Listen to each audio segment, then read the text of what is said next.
কিছুক্ষণ আগেই ইরফান বাসায় এসে পৌঁছয়। তার মনের অবস্থা মোটেও ভালো না। কাল দুপুরের পর থেকে মেহেজা একবারও ইরফানের সাথে যোগাযোগ করেনি। সে ভেবেছে রাতে হয়তো কল করবে, তাও করেনি। ইরফান ঠিকভাবে পৌঁছে গেছে কিনা, খাওয়া দাওয়া করেছে কিনা কিচ্ছুর খবর নেয়নি পাষাণ মেহেজা। আচ্ছা, সে কি জানে ইরফান কাল বাসায় ছিল না? জানবে কিভাবে? সে তো জানতেই চায়নি। তাছাড়া তার অত সময় কোথায়? সে তো ভাইয়ের বিয়ের আনন্দেই মত্ত হয়ে আছে। ইরফান মনে মনে পণ করে যতক্ষণ না মেহেজা তার কাছে আসছে সে মেহেজার কাছে যাবেই না, যোগাযোগও করবে না কোনো প্রকার। থাকুক না সে তার মতো। ইরফান তার স্বাধীনতায় বাধা দেয়নি, শুধু একটু যত্ন চেয়েছে, যা প্রতিটি স্ত্রী তার স্বামীকে করে থাকে। চোখে সানগ্লাস দিয়ে গাড়িতে হেলান দিয়ে ভাব নিয়ে দাঁড়িয়ে আছে সিনান। অনাকে তার দুই চোখ সেই কখন থেকেই খুঁজে চলেছে, কিন্তু তার দেখা মিলছেই না। মেয়েটা বড্ড অসভ্য, কোনো কথা শুনতে চায় না তার। সিনানকে সবসময় যা নয় তাই ব্যবহার করে। অতি দ্রুতই সে এই মেয়ের ব্যবস্থা করবে বলে সিদ্ধান্ত নেয়।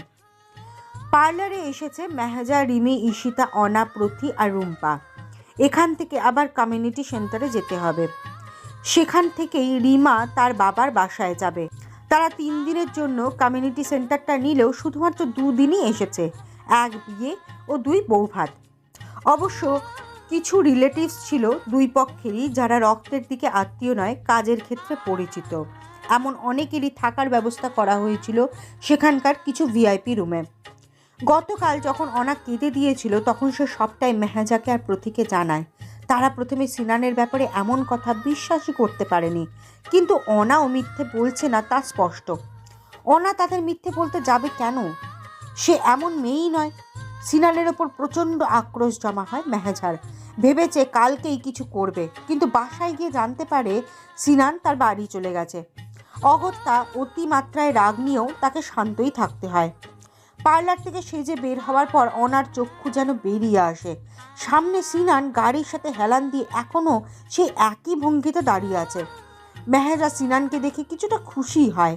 কপট রাগ নিয়ে সিনানের দিকে এগিয়ে গিয়ে বলে, আপনি এখানে কেন? আমাকে এখানে পাঠানো হয়েছে ভাবিকে নিয়ে যাওয়ার জন্য, তাই এসেছি। সিনান ভাই, আপনার সাথে আমার গুরুত্বপূর্ণ কথা আছে। কিন্তু আমার নেই। মেহেজা সিনানের এমন খাপছাড়া জবাবে ভীষণ রেগে যায়। সে প্রতিটি জবাব এক ধ্যানে অনার দিকে তাকিয়েই দিয়েছিল, তা মেহেজার চোখ এড়ায় না। মেহেজা আবারও কিছু বলতে যাবে, পেছন থেকে রিমি বলে, আমি তো 6 জনের জন্যই আসিনি ভাবি, আমি কেবল আপনার জন্যই এসেছি। এখন চাইলে আমি ঈশিতা আর রুম্পাকে সাথে নিতে পারি। এই 3 বান্ধবী তাদের রাস্তা মাপুক। সিনানের এমন কথায় ওনা খুব লজ্জিত হলো। মেহেজারও খুব খারাপ লাগে, কিন্তু মুখে প্রকাশ করে না। তখনই প্রথি বলে, ইয়া শিওর, আপনি ওনাদের নিয়ে যেতে পারেন। সেই আমাদের উবার এসে গেছে অলরেডি। আসলে আগেই জানতাম যে ভাবিকে নিতে ভাইয়া নিশ্চয়ই কোনো ড্রাইভার পাঠায়। সেই হিসেব করলে আমাদের এক্সট্রা গাড়ি লাগতোই। উপস্থিত বুদ্ধি আমার আবার একটু বেশি, তাই আধ ঘন্টা আগেই উবার বুক করেছি। পাশেই একটি কালো গাড়ি এসে থামাতে সিনান আর কিছু বলার সুযোগ পেল না। প্রথি তাকে অপমান করেছে ভাবতেই তার রাগ উঠে যায়। সে দ্রুত গাড়িতে বসে বাকিদের ওঠার জন্য বলতেই সবাই গাড়িতে বসে পড়ে। সিনানও খুব জোরেই গাড়ি চালিয়ে চোখের আড়ালে চলে যায়। প্রথি সেদিকে তাকিয়েই মিটিমিটি হাসছে। মেহেজা অবাক হয়ে তাকে বলে, এই, তুই কখন ওবার ডেকেছিস? দেখলাম না তো।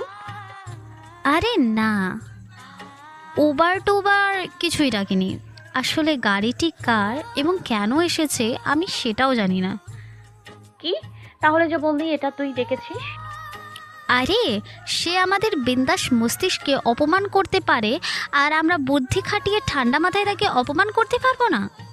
লোকটা যখন আমাদের হেয় করেছিল তখনই দেখি এই গাড়িটা এখানে পার্ক করতে চাইছে, আর অমনি আমার মাথায় প্ল্যান চলে আসে। বাই দি ওয়ে, আমি কিন্তু এখন সত্যি উবার ডাকছি। প্রে কর যাতে এইরকম একটা গাড়ি পায়, না হলে ইজ্জত যাবে এবার। মেহেজা আর অনা বিশ্বজয় করার মতো হাসি দেয়। এই না হলে তাদের ফ্রেন্ড। প্রতি লোকেশন দিলে দেখে তাদের অতি কাছেই একটি উবার আছে। সেই উবারটি ডাকলেই একটি নম্বর থেকে কল আসে। গাড়ি চালক তাদের কোথায় আছে জানতে চাইলেই সে পার্লারের নাম বলে। তখনই সেই কালো গাড়ি থেকে একজন 40 থেকে 45 বছর বয়সী একটা লোক বেরিয়ে আসে। তাদের দিকে লোকটি এগিয়ে আসতেই মেহেজা ভ্রু কুঁচকায়। লোকটি তাদের উদ্দেশ্য করে বলে, আপনারাই কি ওবার ডেকেছেন? মেহেজা চমকিত স্বরে বলে। জি। লোকটি হালকা হেসে বলে, আসুন আসুন, আমার গাড়িতে যাবেন, আমি সেই চালক। তারা তিনজনেই চরম অবাক হয়। আদৌ সম্ভব এতটা কোইন্সিডেন্স? আল্লাহ যখন দেয় সবটা উজাড় করেই দেয়।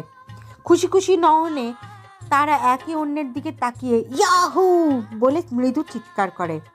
বেচারা ড্রাইভার চকিত নয়নে চেয়ে রয় শুধু। তার মাথায় একটা কথাই বাড়ি খাচ্ছে, এদের মাথায় গন্ডগোল আছে নাকি? সামান্য উবার দেখে এত উচ্ছ্বসিত হওয়ার কি আছে? কমিউনিটি সেন্টারে আসার পর থেকেই মেহেজার দু চোখ ইরফানকে খুঁজে চলেছে।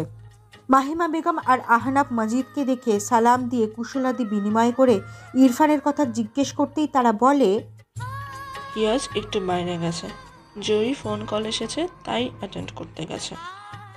মেহেজাও ছুট লাগায় বাইরে। মেহেজা কি জানতো লোকটা তার ওপর অভিমানের পাহাড় তৈরি করে রেখেছে? না জেনেই সে মস্ত বড় ভুল করে ফেলেছে। বড় বড় কদম ফেলে হল থেকে বেরিয়ে বাইরের গার্ডেন এরিয়াতে এসে দাঁড়ায় মেহেজা। এদিক ওদিক চোখ বুলাতে ইরফানকে চোখে পড়ে। একটি কালো শার্ট আর কালো প্যান্ট পরে আছে সে। বরাবরের মতোই শার্টের হাতাটা ফোল্ড করে রেখেছে। এতে করে তার বলিষ্ঠ হাতটি সবসময় নজর কাড়ে যেন। পুরুষ মানুষ যখন এভাবে শার্ট পরিহিত থাকে সত্যিই তাদের দেখতে অসাধারণ লাগে। সেখানে সুঠামদেহী ইরফানকে তো আরও বেশি সুদর্শন লাগছে। মেহেজা এক দৃষ্টিতে তার দিকে তাকিয়ে থেকেই হুট করে চেহারায় কঠোরতা আনে। লোকটা সবসময় এত বেশি পরিপাটি হয়ে থাকে কেন? মেয়ে পটানোর ধান্দা না? মানুষ তো সুইট 16 খোঁজে, আর সে না হয় একটু বেশি, তবুও তো সুইট 18 বউ পেয়েছে। তারপরেও পরনারীকে ইমপ্রেস করে কি মজা পায়? আশেপাশে একটু চোখ বুলিয়ে দেখে কেউ আছে কিনা, তারপর দূরে দু একজনকে দেখে আর ততটা পাত্তা দেয় না। ইরফানের পেছনে গিয়ে দাঁড়ায় সে। কোনো কথা বা শব্দ কিছুই করছে না সে। ইরফান নিজেই কথা বলতে বলতে পেছন ফিরে মেহেজাকে দেখে চোখ সরিয়ে নেয়। তার কেন যেন মনেই হচ্ছিল মেহেজা তার আশেপাশেই আছে। পারফিউমের স্মেল টেনে সে মেহেজাকে চেনে না, কারণ কত পারফিউমই তার আছে, আর সবচেয়ে বড় কথা সে পারফিউম ব্যবহার করে না লোকসমক্ষে। ইরফান ভালো করেই জানে ইরফান যখন একাকী থাকে সেই সময়টাতে মেহেজা স্বাদ বেশি করবে, পারফিউম দেবে, সবচেয়ে ভালো ঘ্রাণ যেটাই আছে সেটাই দেবে। প্রথম যখন মেহেজারা এসেছিল তখন সে এমনটাই করত। সত্যি বলতে পারফিউমের ঘ্রাণে মাঝে মাঝেই ইরফানের মনে নিষিদ্ধ ইচ্ছা জাগাতো। তবুও কোনোভাবে সে নিজেকে সামলে নিত। তার এখনও মনে আছে তাদের বিয়ের রাতেও মেহেজা সেজেগুজে এসেছিল, আর সাথে সেই চমৎকার পারফিউমও দিয়েছিল। সেই রাতে তো সে এমনি আকৃষ্ট হয়নি। মেহেজার দেহের গঠন, তার জামা, সাজ আর ইরফানের রাগ, আক্রোশ সব মিলিয়েই তো সেই রাতে ভিন্ন সূচনা হয়েছিল। তবে সেই বন্ধন পবিত্র ছিল এবং এখনও আছে। ইরফান তপ্ত শ্বাস ফেলে সেখান থেকে চলে যায়। সামনেই ছাউনিতে গিয়ে একটি সোফায় বসে মেহেজার মনে হলো ইরফান আবার পুরনো ইরফান হয়ে গেছে। মেহেজা তার পেছন ঘুরঘুর করতো আর সে দেখেও না দেখার ভান করত। মেহেজা পুরনো প্রত্যাখ্যানগুলো মনে করতেই রেগে অগ্নিশর্মা হয়ে যায়। ইরফানের পাশে গিয়েই তার গায়ের সাথে গা লাগিয়ে বসে। আগে তো আর স্পর্শ করতে পারতো না, তাই বেটা লাই পেয়েছে। এবার কথা না শুনলে বুকে পিঠে দুঘা লাগিয়েও দিতে পারবে সে।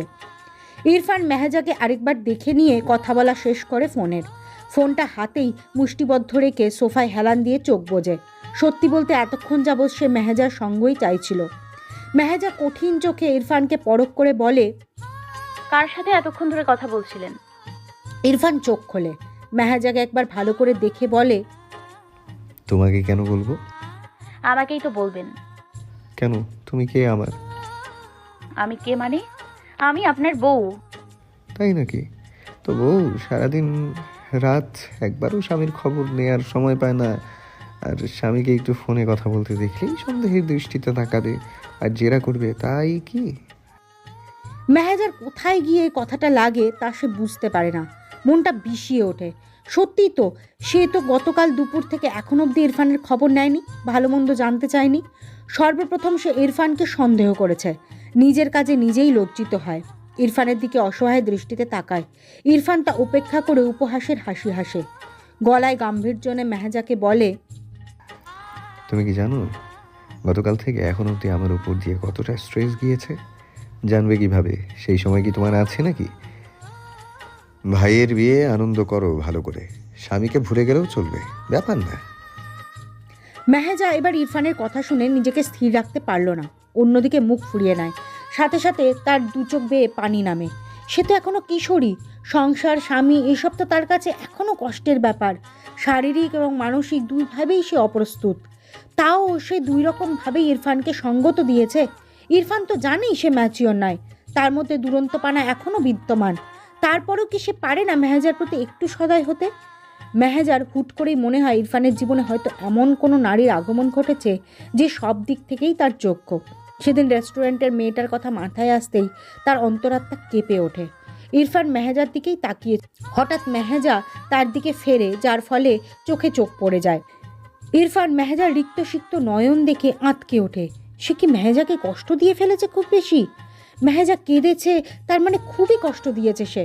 আবার হঠাৎ করে ইরফানের মনে হলো সেও তো কষ্ট পেয়েছে। এখন সে নিজে যেমন মেহেজার কষ্ট উপলব্ধি করতে পারছে, মেহেজা কি তা করছে?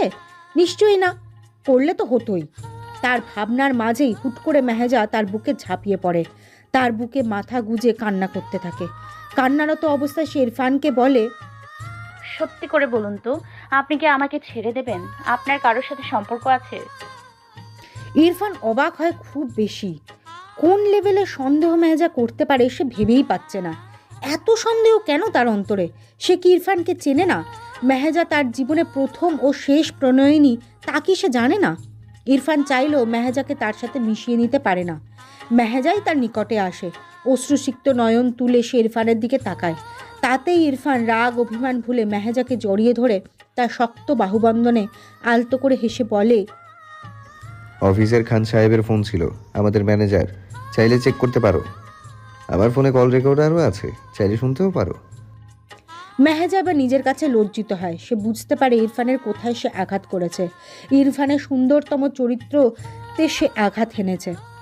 লজ্জা আর অপরাধ বোধে সে ইরফানের আরও ঘনিষ্ঠ হয়ে তাকে ফিসফিস করে বলে, সরি, আমার ভয় লাগছিল প্রচুর।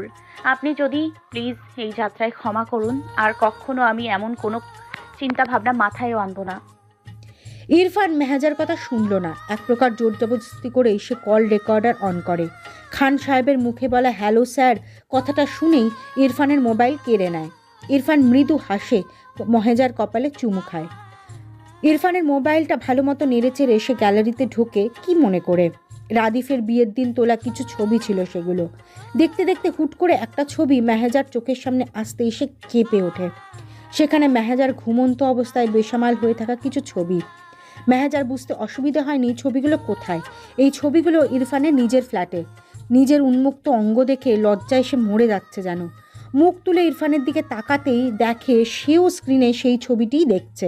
তার দৃষ্টি স্বাভাবিক, কত শতবার সে দেখেছে তার হয়তো হিসেবও নেই, না হলে এমন স্বাভাবিকভাবে সে নিতে পারতো না। মেহেজা ছবিগুলো ডিলিট করতে নিলেই ইরফান ফোন কেড়ে নেয়।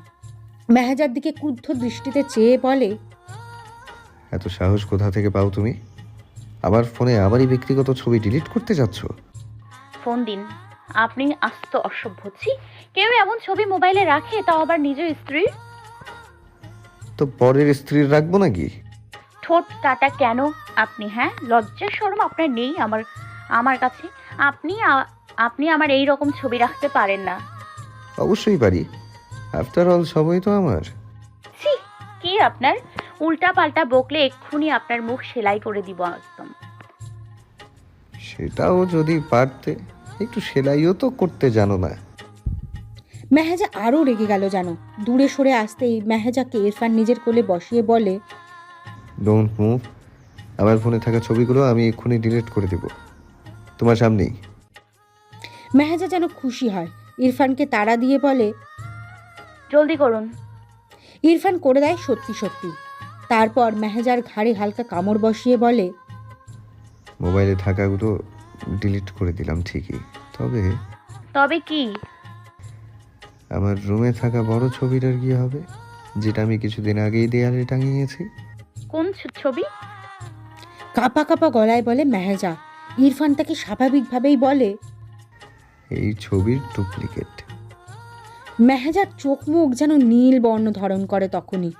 ইরফান তাকে আশ্বস্ত করে বলে, ভয় নেই, আমি আমার ব্যক্তিগত প্রিন্টারেই নিজে ছাপিয়েছি, নিজে ফ্রেমও করেছি, অন্য কেউই দেখেনি। মেহেজার হাত পা ঠান্ডা হয়ে যাচ্ছে, শরীরের ভর ছেড়ে দেয় তৎক্ষণাৎ। ইরফানও তাকে আগলে নেয় দ্রুত। মেহেজার দিকে তাকিয়ে বিড়বিড় করে বলে, আমি তো, এত লজ্জা পাওয়ার কি আছে যে সোজা অজ্ঞানী হতে হলো? ড্রামা বাজমি একটা। মেহেজাকে কোলে নিয়ে গাড়িতে বসিয়ে বাসার উদ্দেশ্যে রওনা দেয় সে। মেয়েটা অসুস্থ হবার আর সময় পেল না। তাদের দুজনের অনুপস্থিতি এখন সবাইকে অন্য কিছু ভাবাবে।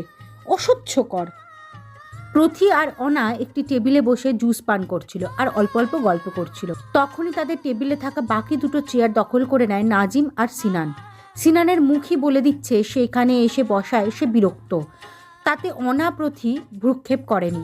দেখেও না দেখার ভান করে নিজেদের মতো গল্প চালিয়ে যায়। সিনানের ভাব এমন মনে হয় যেন তারা তাকে ডেকে এনেছে।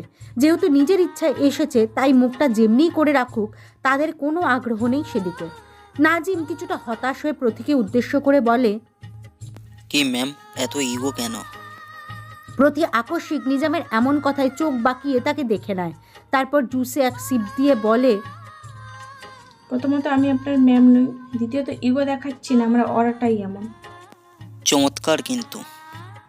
হতে পারে। সিনান ওদের আলাপে আর মনোনিবেশ করেনি। প্রথির প্রতি চাপা রাগ জন্মেছে তার। সেই রাগ থেকেই এখন তার মন মেজাজ খারাপ। সিনান পাশের টেবিলে চোখ বোলাতেই দেখে একটা সুন্দর ঝাঁকড়া চুলের এক যুবক অনাকেই দেখছে। তার চোখে মুখে মুগ্ধতা যা বলে দিচ্ছে অনাকে তার বেশ মনে ধরেছে। সিনানের ব্যাপারটা খুবই বিরক্তকর লাগে। অনার দিকে তীক্ষ্ণ দৃষ্টি নিক্ষেপ করে সে। তখনই তার কানে ভেসে আসে নিজাম আর প্রথির আরও কিছু কথা। না চাইতেও শুনতে হয় তাকে।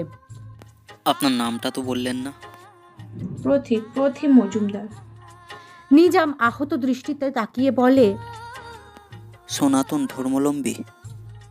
না, খাঁটি মুসলিম। কেন, মুসলিমদের মজুমদার নাম শোনেননি? শুনেছি, তবে পথি নামটাও একটা কি, আর আমি হিন্দু না মুসলিম তা নিয়ে আপনারা তো ইন্টারেস্ট কেন? আপনি নিশ্চয়ই আমাকে বিয়ে করতে যাচ্ছেন না? জি হ্যাঁ, বিয়ে তো করতেই চাই। পুরান পাগলে ভাত পায় না, নতুন পাগলে রান্দানি। শুনে রাখুন, আপনাদের মতো লাজ লজ্জাহীন গায়ে পড়া পুরুষদের প্রতি আমার একটু বেশি অ্যালার্জি। ছ্যাঁচড়া বললেও ছ্যাঁচড়া শব্দটির অপমান হবে। আপনি তার থেকেও 10 মাইল পেছনে। নিজাম অবাক দৃষ্টিতে প্রথিকে দেখছে। এমন মেয়ে সে কখনোই দেখেনি। দেখতে যতটা নম্র ভদ্র এবং বোকাশোকা, ভেতরটায় সে এসবের ধারও ধারে না যেন। সিনানও কিছুটা চমকিত হয়, তবে প্রথির কথার ধরনে না, তার ধর্ম সম্পর্কে জেনে। এতদিন সেও তো তাকে বিধর্মী মনে করেছিল। আজকাল নামগুলোই এমন যে ছেলে মেয়ে, হিন্দু মুসলিম বৌদ্ধ খ্রিস্টান এসবের পার্থক্য ধরা যায় না। এখানেও যেন সে খুব বিরক্ত হলো। অনা একের পর এক প্রথির শান্ত মস্তিষ্কে করা অপমানগুলো উপভোগ করছে। মেয়েটাকে ধরে একটা চুমু খেতে ইচ্ছে করছে এবং সে চট করেই প্রথির ডানকালে একটু চুমু খায়। প্রথি বুঝেছে কারণ কি, তাই সে মৃদু হাসে। তবে ব্যাপারটা সিনান আর নিজামের কাছে কেমন একটা লাগে। সিনানের প্রথিকে ধরে চড়াতে ইচ্ছে করে। মেয়েটা তার ব্যক্তিগত চুমুতেও ভাগ বসাচ্ছে। ওদের দিক থেকে মুখ সরিয়ে পাশের টেবিলে আবারও তাকায় সে। দেখে সেই সুন্দর্শন যুবকটি মুখ কুঁচকে আছে। সিনানের মনে হয় মেঘনা চাইতেই বৃষ্টি পেয়ে গেছে সে। চট করে উঠে গিয়ে সে ব্যক্তির পাশের একটি চেয়ারে বসে পড়ে। নিজামও থমথমে মুখ নিয়ে সে জায়গা ত্যাগ করে। প্রতি আর অনা আবারও গল্পে মশগুল হয়। সিনান এই সুযোগটি কাজে লাগায়। হালকা কেশে যুবকটির মনোযোগ কাড়ে। ভদ্র যুবক কিছুটা মৃদু হেসে সিনানকে বলে, কিছু বলবেন মিস্টার? জি হ্যাঁ, আপনাকে সেই কখন থেকে দেখছি ওই হোয়াইট ড্রেস পরা মেয়েটির দিকে তাকিয়ে আছেন। যুবকটি যেন কিছুটা ঘাবড়ে যায়। মিনমিনে গলায় সিনানকে জিজ্ঞেস করে, আপনি কি মেয়েটির ভাই? সিনান ভ্যাবাচাকা খেয়ে যায়। দ্রুত গতিতে মুখ দিয়ে উচ্চারণ করে, কি যা তা বলছেন? ভাই হতে যাব কেন? রাদীপের ছোট বোনের ফ্রেন্ড হয় এই মেয়েটি। আমি সেই সুবাদেই চিনি তাকে। যুবকটি যেন স্বস্তি খুঁজে পায়। মুখে অমায়িক হাসি ঝুলিয়ে বলে, আসলে মেয়েটিকে আমার পছন্দ হয়েছে। আমি রিমির ফুফাতো ভাই অর্ণব। আমি রাদীপ ভাইয়ের ভাই ব্রাদার সিনান। ও, যেহেতু মেয়েটিকে আপনার মনে ধরেছে, তাই ভদ্রতার খাতিরে আপনাকে একটা সত্য জানিয়ে বড় ভুলের হাত থেকে বাঁচাতে চাই। মানে কেমন ভুল? ওই মেয়েটির নাম হচ্ছে সুমনা। ও একটা LB. What, are you kidding? No, আপনি কি দেখেননি সে তার পাশে থাকা তার বান্ধবী প্রিয়াকে চুমু খেয়েছে? তারা একে অন্যকে ডেট করছে। Are you sure? 100%। দেখেননি? আমার ফ্রেন্ড একটু প্রিয়াকে ইমপ্রেস করতে গেছে, সে সরাসরি বলে দেয়, I am lesbian and Sumana is my girl. তাই নাকি? জি হ্যাঁ, আমি মিথ্যা কেন বলবো? আমি একজন ভদ্রলোক, মিথ্যা আমায় শোভা পায়? আপনিই বলুন। না তো, একদমই না। আজকালকার মডার্ন ছেলেমেয়েগুলো দুনিয়া ধ্বংস করে ফেলবে দেখছি। এদের তো জাহান্নামের আগুন জ্বালিয়ে ছাই করবে। না না, জাহান্নাম পর্যন্ত যাওয়া লাগবে না। অভিশাপ দিয়ে আপনিও পাপের ভাগীদার হবেন না please. Thank you very much brother. অনেক বড় লজ্জা এবং ভুলের হাত থেকে আপনি আমায় বাঁচিয়েছেন। আমি কৃতজ্ঞ থাকবো আপনার কাছে সব সময়। এই নিন আমার কার্ড, একদিন আমার অফিসে আসবেন, গল্প করব অনেক। অবশ্যই। মুচকি হেসে সিনান কার্ডটি পকেটে পুরে নেয়। অর্ণব টেবিল ত্যাগ করে যেতে যেতে ছিছি করছে শুধু। সিনানের খুব হাসি পায়, কিন্তু পাশে থাকা রমণীরা দেখে ফেলবে তাই মুখ টিপে রেখে মুখটাই লাল করে ফেলে।